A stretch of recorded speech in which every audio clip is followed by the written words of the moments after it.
Mga kaibigan, isang magandang umaga sa inyong lahat. Narito na ang isang programang inyong mapapakinggan. Hatid sa inyo ni Mel Elizalde, batikang broadcast journalist, sa kanyang pagtalakay sa mga napapanahong balita sa loob at labas ng ating bansa. Gayon din sa pagbibigay ng mga kalaman na kanyang tinipon tungkol sa kalusugan, ekonomiya, agrikultura, pangkabuhayan, politika at ang sitwasyon sa katahimikan ng bansa. At ngayon, narito na ang guro ng palatuntunan, Mel Elizalde.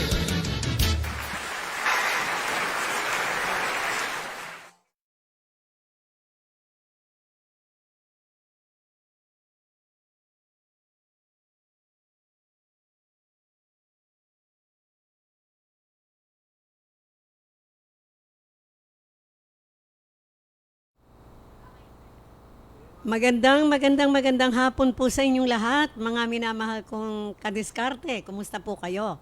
At welcome po dito sa ating programang Kadiskarte with your host, ang inyong kadiskarte, Mel Elizalde. At syempre mula po dito sa ating studio sa Kalakhang, Maynila, ang Elizalde Broadcasting.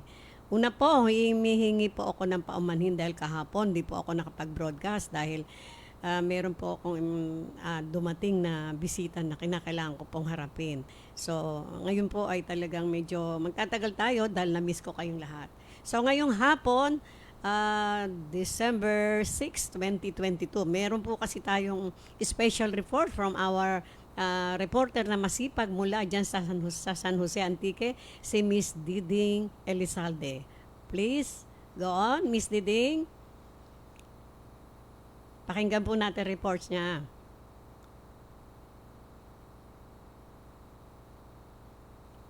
Tita Mel at sa lahat ng nakikinig sa programang ito. Tita Mel, kahapon, December 5, 2022, ang provincial government kag DSWD kang San Jose Antique namigay ng cash assistance sa mga tricycle driver na taga San Jose Antique. At ito ay ginanap sa Provincial Engineers Office Gymnasium. 989 ka-tricycle driver ang nakatanggap ng naturang cash assistance. At sila ay nakatanggap bawat isa ng 2,500 pesos. At ang mga nasabing tricycle driver ay galing sa 24 ka-Tricycle Operators Drivers Association or TODA. At Tita Mel, ating pakinggan ang ating interview sa isang tricycle driver. Okay. Sir, good morning. Sir, saan ka tricycle driver ka man? Ano nga tuda mo, sir? Striker Green. Nakabaton ka man kang cash assistance nga nagtagang provincial government kag DSWD Antique.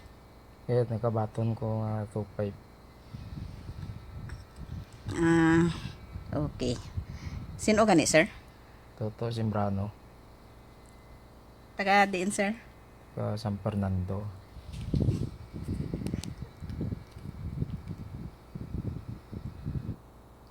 Kagamo to Tita Mel ang aton nga interview sa sangka tricycle driver kay Toto Simbrano kang San Fernando, San Jose Antique. Nga nakabaton man kang 2,500 dalin sa provincial government kag DSWD Antique. At yun lang ang ating maihatid na balita para sa Kadiskarte program, Diding Elizalde reporting. Ayan, thank you very much, Diding. Thank you so much. Yan po sinabi ho nga kanina ni Miss Diding Elizalde from Antique na namigay po ng ang DSW provincial government ang Antique with the DSW ng ano po ng assistance para sa mga tricycle driver, kasama po siyempre ang kanilang mabunying mayor Mayor Elmer Untaran, at siyempre ang kanilang governor na si Ma'am Rodora Cadjo. Kasama po ang DSWD na namigay po sila ng 2,500 each sa mga tricycle driver. Wow, napakalaking bagay po yun. At kami po ay talagang sumasaludo dahil talagang ang government po, ang local government ng Antique ay talagang ginagawa ang lahat ng tulong para sa kanyang mamamayan. Ano po? At alam niyo po, ginanap ang ganitong pagbibigay ng mga assistance sa kanilang provincial government sa ano po, sa gymnasium nila, ng Provincial Engineers Gymnasium ng Antique. Alam niyo po ba na 989 tricycle drivers ang nagkaroon ng 2,500. Wow, laking pera ho yun. Lalo na ngayon, pangangailangan na ng mga tricycle driver, napakalaking bagay po yan. At saludo po tayo sa DSWD, of course, sa Governor ng Antique, si Ma'am Rodora Cadjo, at syempre ang Mayor ng Antique, si Engineer Mayor Elmer Untaran. At kami po ay nagpapasalamat dahil dito po sa Maynila, sa Karatig Pook at sa buong Pilipinas ay dapat nating ibandila yung mga ganyang kalakaran, ano? Dahil po sa kagandahang loob at kasipagan ng ating field reporter, si Miss Diding Elizalde. Thank you very much. Yan po ang kaganapan sa San Jose Antique. Maraming salamat po, Miss Diding Elizalde. So, ngayon naman po ay ang ating topic. Yun ang ating pong topic dahil sa magaganda po ang mga nangyayari sa iba't ibang bahagi ng ating bansa katulad ng katatapos na report natin mula sa Antique. Dito naman po tayo sa Kalakhang, Maynila, no? Mid at high-rise pabahay sa mga mahihirap. Yan ang proyekto ng ating Pangulo, no? Ano ho ibig sabihin yan? Yung housing projects sa hinaharap po ay hindi lalagpas. Ano po ang sinasabi ay yung mga housing project dito sa Maynila ng ating Pangulong Bongbong Marcos Jr. Yung pagpapatayo po ng mid-rise to high-rise housing units sa bansa. Diba? Ay napakaganda ho niyan. Kasi sang-ayon po sa talumpati ng ating mahal na Pangulo, ceremonial turnover ng pabahay ng National Housing Authority or NHA, doon po na ginanap sa Naik, Cavite, ay sinabi niya, kung dati po ang konsepto ng sinasabing pabahay ay bahay at lupa. Pero pinapalawak niya ho. Ngayon, ang sabi niya, ikinokonsidera ang kakaulangan ng espasyo at pahirapan ng paghahanap ng lupa, lalo na sa sa mga yung mga urban areas, no? Kaya mga high-rise building ang pinatatayo kasi alam niyo naman po dito sa Maynila medyo mahirap humanap ng mga malalaking lupa, no? Kung kaya ang sabi nga po ng Pangulo, yung ginagawa niya mga high-rise building, parang mga tenement house o yung parang mga style na condominium. Basta't magkaroon ng pabahay ang ating mga mamamayan. Napakagandang adhikain. At syempre, alam niyo naman po, dito sa Manila, Metro Manila, dami po dito mga homeless. At sa pagka-homeless po ay talagang matindi ho yan. Ayan ang unang mga pangangailangan ng mamamayan. Di po ba? Hindi lamang ng mamamayang Pilipino, kundi lahat ng mamamayan nangangarap po na na magkaroon ng sariling tahanan, ng sariling bahay. Di po ba kahit na maliit lang, basta't merong disenteng pamamahay na kung saan doon ka matutulog, doon mo gagawin ang mga masasayang bonding ng inyong pamilya. At syempre, iba na ho yung may sariling bahay kahit na ika nga hindi ganong kagandahan. Ang mahalaga, meron kayong matutulugan, may masusulungan, dahil yan ho ang pinaka-importanting pangangailangan ng bawat mamamayan. Yun hong tahanan, no? So tayo po ay nasisiyahan dahil sa mga pangako ng ating Pangulo na magbibigay siya ng pabahay sa mga mamamayan. At ngayon lamang po ay tinutupad niya na. Kaya tayo ay nagpapasalamat. Ngayon, sinabi nga po niya sa kanyang talumpati, Ikinokonsidera niya kasi ang paghahanap ng lupa, lalo na sa sa urban areas. Yun na nga, tulad na sinabi natin, dahil mahirap humanap, no? Dahil dito, pinag-aralan ng pamahalaan. Ang alin? Pinag-aralan ng pamahalaan ang pagpapatayo ng mid-rise housing projects. 5 to 6 na palapag, no? Ibig sabihin, 5 hanggang 6 na palapag ng buildings o high-rise buildings. Kasi po, marami ng mabibigyan ng pabahay, no? Kung mga 6 floors, no? 5 to 6 floors. Ibig sabihin, mataas na ho yun at maraming bilang na ng bahay. Alimbawa, sabihin nyo, sa unang palapag, bawat palapag ay magkakaroon ng mga 10 o 12 housing na bawat isa. Kung 10, sabihin nyo na lang, kung 10 yun, baka hindi lang dahil sa alam nyo, magagaling po yung ating mga arkitekto na gagawa nila ng paraan na mas marami. Subalit mas maganda, mas maayos, no? Kung kaya tayo ay sabihin natin mga 12 units sa bawat palapag. Kung 6 na palapag yun, ay napakadami na ho nun. 60 mahigit na, hindi po ba? So bago po tayo magpatuloy, nais po natin i-acknowledge ang ating mga palagiang viewers. Walang iba kundi si Dr. Loida D. Diaz is watching again. Maraming salamat po, Mama. Tayo po ay nakikiusap kay Dr. Loida D. Diaz. Sabi nga po ng ating kapartner sa EB Talakayan, si Mr. Asintado, walang iba kundi si Mr. Sammy Gabot, ay sinasabi niya, anyayahan natin ang ating former principal at one of the best principal in Manila, si Dr. Diaz, na ating pong kapapanayamin. Nabubulol-tulol ako. Ma'am, kakusapin ko kayo para kung kailan kayo available. Marami tayong pag-uusapan. At syempre, si Mr. Sammy Gabot is also watching and Miss Diding Elizalde is watching. Thank you very much sa inyo po. Ngayon, patuloy po natin yung naputol nating pagtatalakay dito sa proyekto ng mid at high-rise na pabahay sa mahihirap ng ating Pangulong Bongbong Marcos Jr. Yun na nga po, sinabi niya na hindi lamang ang kanyang pinoproblema o kanyang bibigyan ng kawakasan ang mga problema ng ng pamamahay ng mga mamamayan nating na sobrang hirap at wala talagang matulugan, kundi sabi ho niya dapat ding ituloy ang suporta sa mga benepisyaryo ng mga pabahay na to, ang paglalagay ng mga palengke, maliliit na malls, eskwelahan at lugar ng trabaho ng mga benepisyaryo. Biruin niyo po, hindi lamang pabahay, lalagyan pa ho kayo ng yung ika nga, hindi na kayo lalayo pa o mamamasahe para pumunta sa mga malls. Maglalagay din po siya ng mga malls para sa mga benepisyaryo ng mga pabahay na yan. Ibig sabihin, may palengke, hindi na kayo lalayo, may palengke, may mall, baka may sinihan pa, natural, no? Siyempre, kasama ho yun sa paglilibang. At sabi ng Pangulo, magke-create siya ng mga jobs o mga trabaho at sinasabi niya na kinakailangan hindi lalagpas sa 1 oras lang ang biyahe patungo sa kanilang mga trabaho.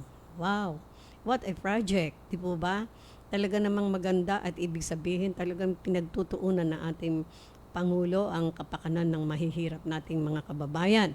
Hindi lamang pamamahay ang bibigyan niya ng kalutasan, kundi mga trabaho at bibigyan pa ng mga kasiyahan katulad ng mga malls. At syempre, yung mga pangangailangan natin pang araw-araw, tayo kung halimbawa binigyan kayo ng pabahay diyan sa bandang sabihin niyo Manila or what, hindi na kayo pupunta pa sa Quiapo o saan Divisoria para mamili. Magbibigay na rin siya ng mga lugar para magkaroon ng palengke, di ba? At mga maliliit na malls. Ang galing, di ba?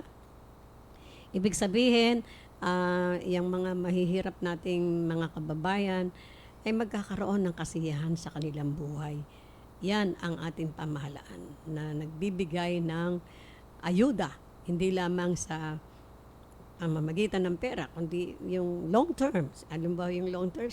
Yung pamamahay, hindi po ba?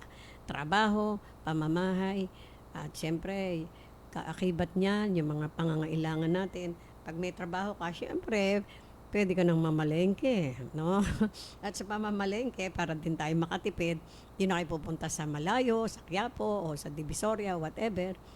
Bibigyan na rin tayo o kayo ng mga mapupuntahan ninyo dyan sa inyong lugar na kung saan meron na kayong sariling tahanan, no? Napakaganda, no? At sinasabi nga ho, layunin ng Pambansang Pabahay para sa Pilipino Program ng Department of Human Settlements at Urban Development, DSSBD, na makapagpatayo ng 1,000,000 pabahay kada taon. Oh, what a project. Biruin nyo yun, 1,000,000 pabahay kada taon. Well, maraming salamat po, Ginoong Presidente. Kasi alam nyo naman overpopulated na tayo dito lang sa Maynila over mga 5 million na yata tayo mahigit o 8 million na yan, parang gano'n, ano? Sa Maynila pa lang yon. At syempre, ang housing unit sa loob ng 6 na taon ay ng Marcos administration. Napakagandang layunin. At alam po natin na matutupad at tinutupad niya na, at yan, nangyayari na po yan. Ito po ang mga pangarap ng Pangulong Pabahay para sa mahihirap na Pinoy. Alam niyo po, hindi makakalimutan ng ating mga mahihirap na mamamayan ang ganitong mga proyekto. Yung mga recipient na yan, talagang masasabi nating sila ay mapapalad. Dahil sa isang idlap, magkakaroon sila ng tahanan na kung saan nandito pa sa Kamaynilaan. Alam niyo po, mahal po ang lupa dito sa Maynila. Kaya po yung mga government employees o yung mga may palagi ang trabaho, I don't know sila bumibili ng mga ng mga pabahay o properties sa medyo labas ng Maynila. Katulad ko po, several years back, bata pa ako, inumpisahan na naming bumili ng property dyan sa may San Pedro area. Pero ngayon, hindi na po hindi na po sinasabing malayo. Pag sinabi nyo San Pedro, Laguna, parang ang dating nyo ay layo-layo. Ngayon sapagkat alam nyo naman, maunlad na ang lahat. Meron tayong LRT, meron tayong mga buses na mga puro, ibig sabihin, aircon, at saka meron pa hong wifi at the same time. Meron pang television at aircon. Hindi na kayo mahirapan. Kung wala mang kotse, napakaalwan ng ika nga po yung pag-commute, hindi po ba? O kung meron naman kayong sasakyan, okay sa alright. Pero ang problema, gasolina. Katulad ko, medyo nagtitipid na tayo, bira nating magdala na sasakyan kasi po, alam niyo naman ang gasolina ngayon, 70 pesos per liter, mahigit. Hindi po ba? Hintayin muna natin bumaba bago tayo magdadala sa sasakyan, no? At hindi lang po yan ang problema ng mga may sasakyan doon sa atin. Bakit? Going to Manila, kailangan magbayad tayo ng toll gate. Kahit hindi tayo dyan sa overpass o sa yung ng super highway, hindi tayo dun sa taas. Mas mahal ho dun Kung dun tayo sa baba, mga almost 200 ang isang way. Going back, 200. Almost 200 din. So, i-round off natin yun, 400. Plus gasoline, 500. Anak ng baka. 900 do yan. Hindi na tayo kakain. Di ba? Kasi kung tayo naman po ay magko-commute, tulad ko, kanya na lang muna ginagawa ko, nakakatipid ho ako ng malaki. Bakit? Ang pamasahe ho sa bus, 62 pesos lang one way. O, day 120, 62 plus 62, 120, 24 lang pesos. Bali ka na. At hindi pa kayo pagod. Pwede pa kayo matulog at makinig. At kayo sa television, may aircon pa. Anak ng baka. Minsan meron pang libreng wifi. No? Galing, di po ba? So, yan po, ngayong lutas na ang mga problema ng mga mahihirap dito sa atin. Kasi medyo, yung mga mid at high-rise pabahay sa mga mahihirap ay umaarangkada na. Tayo po ay masaya. Magandang pamasko po para sa ating mga mamamayan. At sabi nga po, yan lang ay hindi lamang yan ang pangarap ng ating mahal na Pangulo, kundi marami pang bagay. Siyempre, ang pababain, ang presyo ng bigas, no? Medyo meron na tayong makikitang murang presyo ng bigas sa mga kadiwa, no? At kanina po nabasa natin sa mga pahayagan, social media at sa mga malalaking network. Sabi ho, yung mga nahuli ba tawag doon? Opo, nasa labat ng mga sibuyas na nakakaiyak ang presyo, no? Alam niyo po, maiiyak tayo pag naghihiwa tayo ng sibuyas pero hindi lang tayo maiiyak pag tayo naghihiwa ng sibuyas, kundi pag nakita natin ang presyo ng sibuyas, 300. Pero may magandang balita. Dahil nga po may nasalabat na mga kontrabando galing kung saang lugar, ay sabi ng pamahalaan, ibenta sa kadiwa para mas mababa. Yan, palakpakan ng lahat, di ba? Kasi sugod tayo mga kapatid sa kadiwa. Sigurado, kailangan natin mga sibuyas, di po ba? At alam nyo, mga minamahal nating kadiskarte, yung sibuyas, hindi lamang po para sa pagluluto. Gamot po yan. Opo, ano po ng mga natin, mga rayuma sang ayon doon sa mga nababasa natin, no?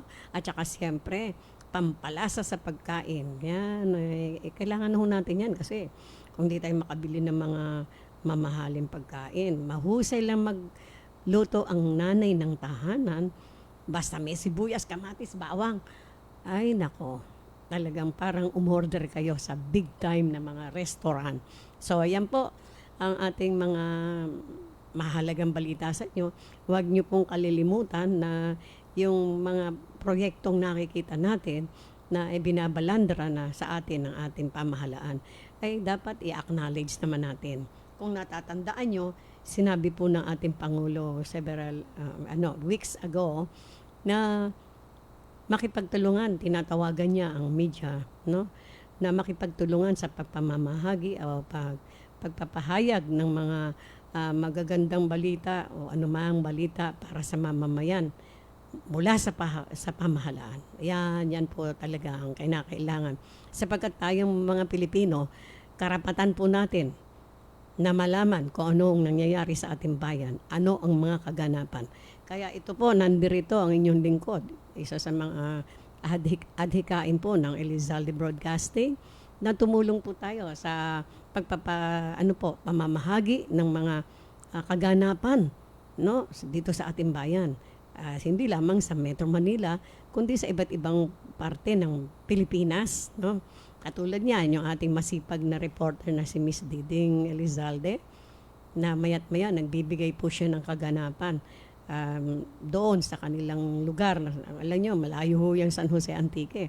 Pero updated tayo because of her, no? At syempre, sinasaluduhan natin ang pamahalaang lokal ng San Jose Antique sa pamamagitan ng kanilang governor, no? At ang kanilang mayor, ang governor nila si Ma'am Rodora Cadjo at ang mayor nilang si Engineer Mayor Elmer Untaran. Ayan. So, yan po ang mga kaganapan. At isa pa, sinasabi nga po natin, hindi lamang ang pabahay ang ating inaasahan sa ating pamahalaan dahil sa pangako ng ating Pangulo. Kundi sabi nga niya, magbibigyan niya ng mga ibig sabihin, kung maaari, hindi lalagpas sa 1 oras lang ang biyahe patungo sa kanilang mga trabaho, yung mga nabigyan niya ng pabahay. At mag-create pa ng mga trabaho. Yan. So, yung pong mga nababalitaan natin na ganyan ay isa sa mga inaasahan at natutuwa ang mga mamamayan, no? Kung may mga balita ho na medyo taliwas doon sa ating mga inaasahan, scrutinahin natin mabuti. Siyempre, hindi lamang po ang mga magagandang balita mula sa pamahalaan, kundi siyempre yung mga balitang medyo hindi naman welcome sa mamamayan. Katulad ho kanina, yung pinag-usapan natin yung Maharlika, no? Uukatin pa ho natin mabuti yan sa mga susunod na araw. Ano ang mga negative na mga negative at positibo na mga mangyayari dyan sa Maharlika projects ng ating pamahalaan. At sa ngayon po, kanina, sa ating EB Talakayan, kasama natin ang batikang reporter at broadcaster na si Mr. Asintado, walang iba kundi Mr. Samuel Gabot. alam nyo, maraming, kaya ko ho siya, mapalad ho tayo ang ating studio dahil nasa atin si Mr. Sammy Gabot dahil sa kanyang napakalawak na eksperyensya at marami po siyang tulong dito sa ating studio. Maraming salamat po, Sir Gabot. Kaya nga po, tayo ay sumasaludo dahil kasama natin si Mr. Gabot. Siya yung ating mga guide when it comes to investigating mga pangyayari. Siyempre, alam niyo po ako, although matagal na rin po ako sa broadcasting, hindi ako kasing tinik ni Mr. Asintado. Yan ho. Kaya pasalamat tayo, nandyan ho siya. At katulad ho ng ating sinabi, sa loob ng 6 na taon ng Marcos administration, nilalayo niya na makapagtayo ng 1 milyong pabahay kada taon. Aba kung 1 milyong pabahay kada taon, 6 na taon yun, di 6 milyong pabahay. Aba, baka wala na hong matirang nandyan sa kalye, mas maganda. Hindi po ba? Lalo na dito po sa kahabaan ng Calao Avenue na kung saan nandito po yung ating office studio, araw-araw na lang nakikita ho natin yung mga homeless people dito. Sana po ay makasama sila na mabigyan, maging recipient ng mga pabahay ng ating mahal na Pangulo. At siyempre sa tulong ng mga DSWD, baka sila ho yung maglilista na sino yung magiging recipient. Siyempre yung mga magiging recipient, yung talagang nandito sa kalye na wala nang ginawa, kundi bumalandra dyan sa tabi-tabi. Wala ho tayong magagawa, wala kasi silang tahanan. And at the same time, nakakaawa po talagang tignan kapag nakita nyo po sila, lalo na po ngayong tag-ulan pa rin ho ngayong December, no? Although pagka umaga talagang matindi ang sikat ng araw.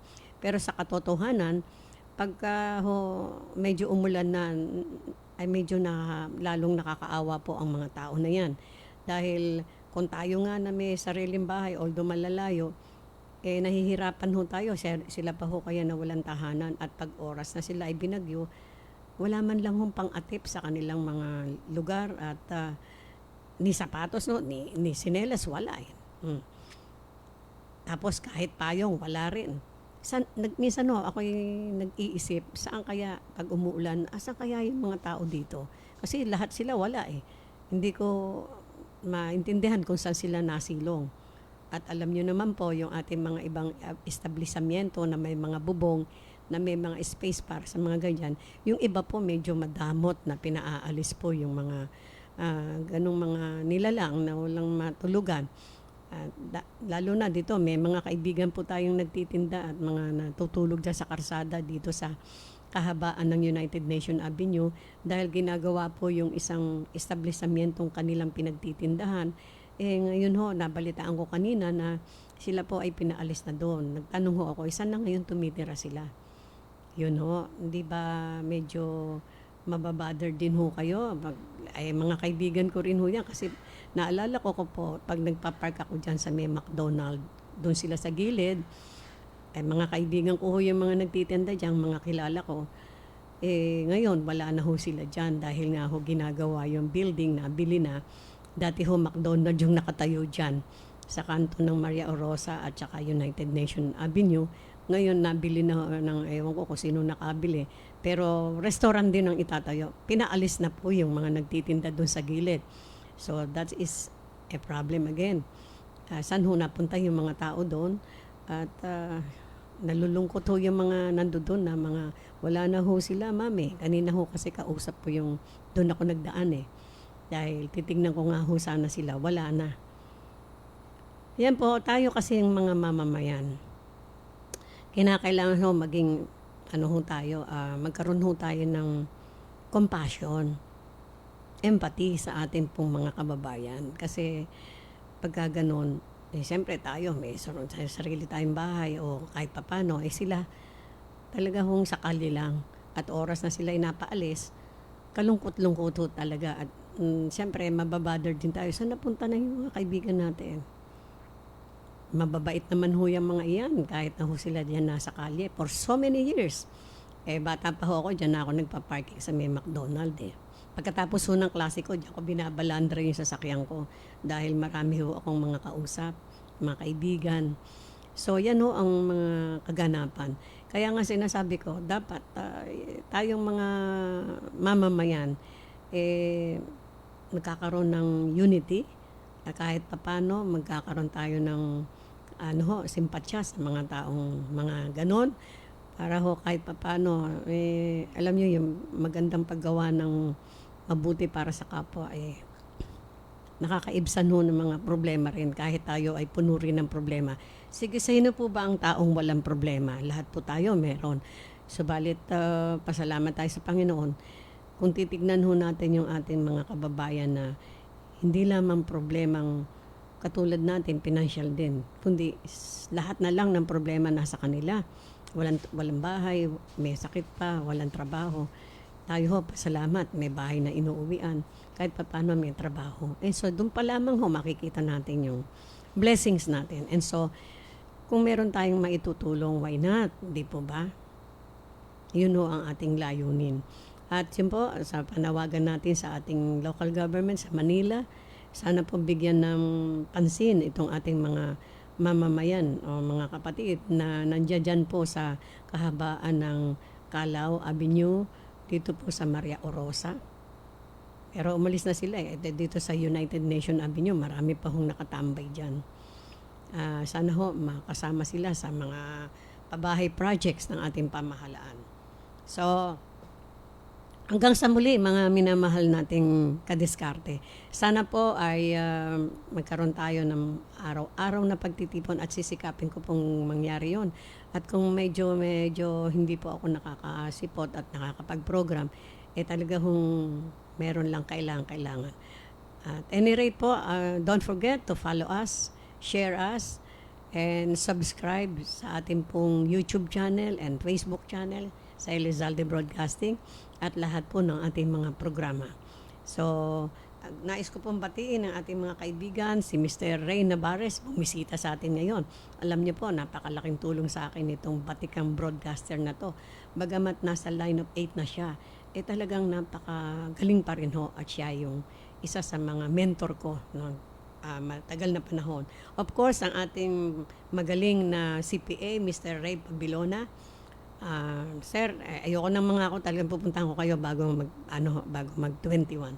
At si Mr. Ray Santo Domingo. Punong-puno ng Ray ang buhay ko. Alam niyo ba? Dami kong kaibigan, puro Ray. Ray Navarez, Ray Pabilona, Ray Santo Domingo ang aking kapartner sa sa business. Walang iba kundi si Mr. Ray Santo Domingo. Opo, ang isang batikan na CPA at the same time licensed broker ng dito sa ating bansa. Magaling ho ito. So yan po mga minamahal kong kadiskarte, hanggang sa muli. At syempre ang pasasalamat ko po sa inyo sa araw-araw na pagsubaybay sa ating mga programa. Thank you very much. At abangan niyo po yung ating nalalapit na parang sinasabing anniversary. Yan. 6 years anniversary natin sa 21 ng December.